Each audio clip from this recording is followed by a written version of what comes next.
about equality, when we talk about diversity, it is about recognizing women as a human being, as equal counterparts, because nature has given same level of attributes to both the sexes. It's just that how you employ them, how you make use of it. Now, if people choose to challenge, then what are they challenging? And the question is, what are we trying to challenge? So we are probably trying to challenge the identity which is set and which is predetermined by the society and the accepted values. Now, if I go back, so what kind of an identity crisis a woman goes through? The identity is coming from her father, right? Her identity is coming from her husband. Her identity probably is coming from her sons. So what about herself? Herself as a human being, herself as what qualities nature has given her, and what is she making out of it? Then, if a woman choose not to challenge, what will happen? She will be driven by the decisions which are taken by others, by the society, let me be specific, by the neighbors, by the relatives, by the family members. So this is about choosing to stop what others are deciding about you and go your own way, carve your own direction, aim for something which inspires you. Now, in today's world, a lot is dependent in terms of decision making on the economic empowerment. So unless a woman is educated properly and appropriately, she will not gain economic empowerment, which enables her to take decisions for her own life. There is an image of women in our society, which is called an acceptable, likable image. Better we call it a likability bias. So a woman is termed as, it is seen as behaving in a certain way. And if she deviates from that certain way, she is thought to be rebellious, to be claiming independence, to be, I would say, weak in terms of accepting the acceptable norms and then going in her own way, in her own selfish direction. This likability bias actually does a lot of, it creates a lot of issues. When we term likability in certain aspects, we tend to ignore the qualitative side of a human being, and each human being is gifted, each human being is different, each human being is placed differently in the world, and he or she is given abilities which he or she can employ in a different manner. We need to be aware of who we are and what we are worth of and what is our real value. I'll give you just one example. See, it's about serving at home and serving in the outside world. So there are two broad aspects. Now, when it comes to serving outside, we have a lot of measurables available in which we tend to measure one person's effort. When it comes to home, those measurements, they just drain out. It's the same level of commitment, it's the same level of energy, in fact, sometimes more than what is required at workplace, that a woman is putting hours of effort and energy and time at home. First of all, she herself needs to realize what she's doing. Once she realizes her true worth, I don't think that will really take a lot to communicate the same to her spouse, that exactly what it is worth like. Now, there are very simple methods. The work at home should be shared by both the parties. Now, it shouldn't be itemized as something to be done by women and something to be done by men. So when one party enters into the performance procedure, one person himself does realize what he's going through and what the other person must be going through. Secondly, in one of your earlier events, I did mention about counseling sessions. So that I really believe that at 3 stages of one person's life, counseling sessions should be there and counselors should assist and guide. Because eventually, everything is not learned, by birth. There are things that you learn in this world. So once matriculation is done, I think that is the best time when the person is male or female entering into college life. They should be given some kind of a counseling as to what they are, what they want to do ahead in life, what are the options available. Sometimes we call it as career counseling as well. But life, the other non-career aspects should become part of it as well. Secondly, before marriage, so there should be counseling sessions to make sure that two of the people who are getting married, they know what they are entering into, what exactly they will be facing, and people who are experienced, they can from their experience tell those people to be prepared, what might come in front and how to handle it.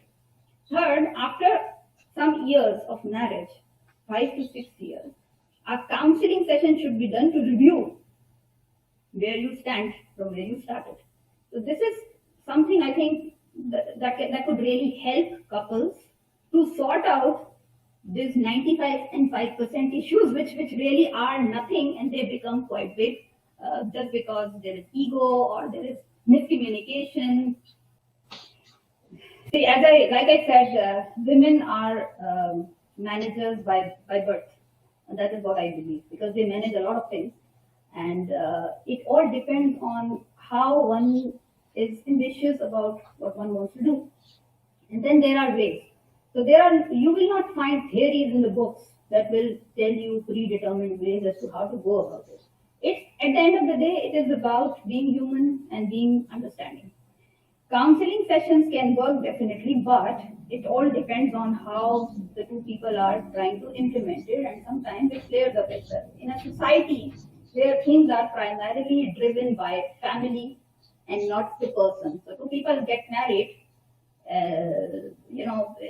99% of the things are driven by the family, by the relatives. So we are living in such society in which we, with our own hands, give our decisions to our family or relatives, even sometimes to neighbors also. I would say, this is the reality. It all starts from self-realization, and self-realization will only come both to men and women through education.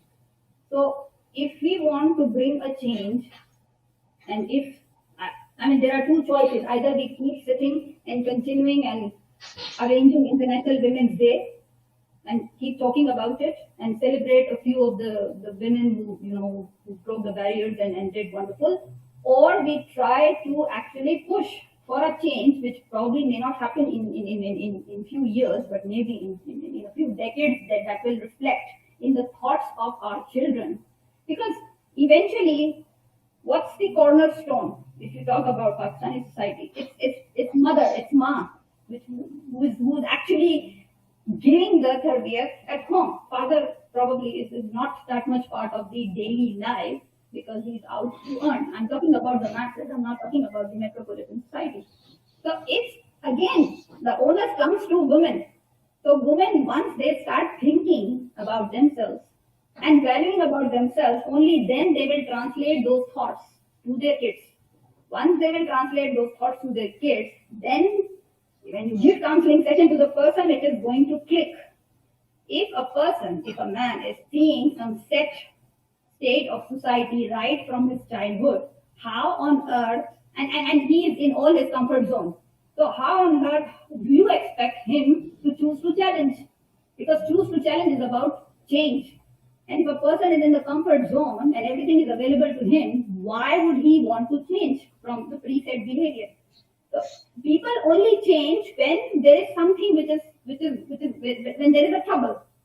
When life is all so good and everything is available at the doorstep without even asking, how the person is going to think about the change? In fact, he will resist any change.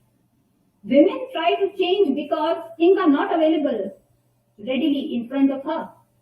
And she feels that it's being unfair or unjust or it's not equal.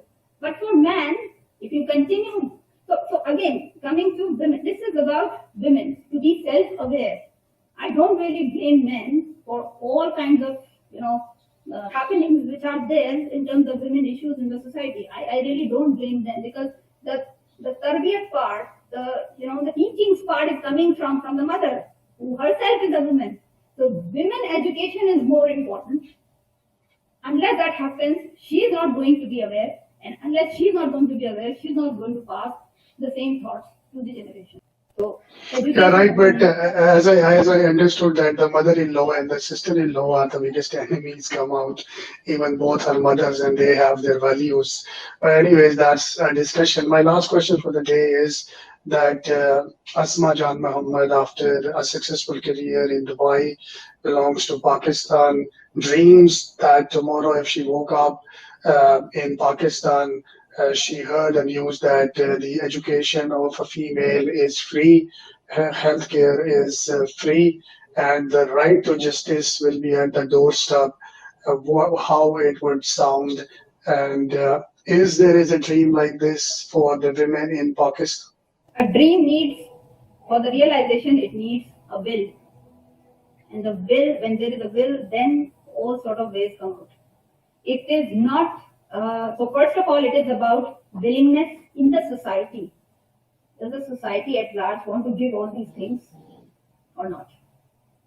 If yes, then they need to reflect in their behavior, their everyday behavior, not in standing on a rostrum and making a speech in front of people. It is not only about that. It is not only about writing. It's not only about speaking. It is about putting that into action. It is about putting equality inside the home between a male child and a female child. It's about taking the same kind of decision that you make for the male child. You should be having the same kind of thoughts without any barrier, without any due thoughts that she will go married and she will be married and she will be away from the home and she will be somebody's responsibility. This is the primary mindset. That when a daughter is there, you assume responsibility, and when she's married, you transfer the responsibility. So this responsibility keeps shifting here and there. No, that needs to change. So this will affect your willingness. So if a willingness to change is there, then it will come, okay, who's going to fund and how we are going to make it happen, etc. Definitely, it's an ideal dream. And if it happens, it is going to rescue a lot of women, especially in rural areas, because they go through identity crisis, they go through health crisis, and in the end, if you see, in older ages, they are left for nothing. So definitely what you have suggested is something which is ideal. But I would say it needs willingness, and willingness needs to be reflected in the behavior of the society.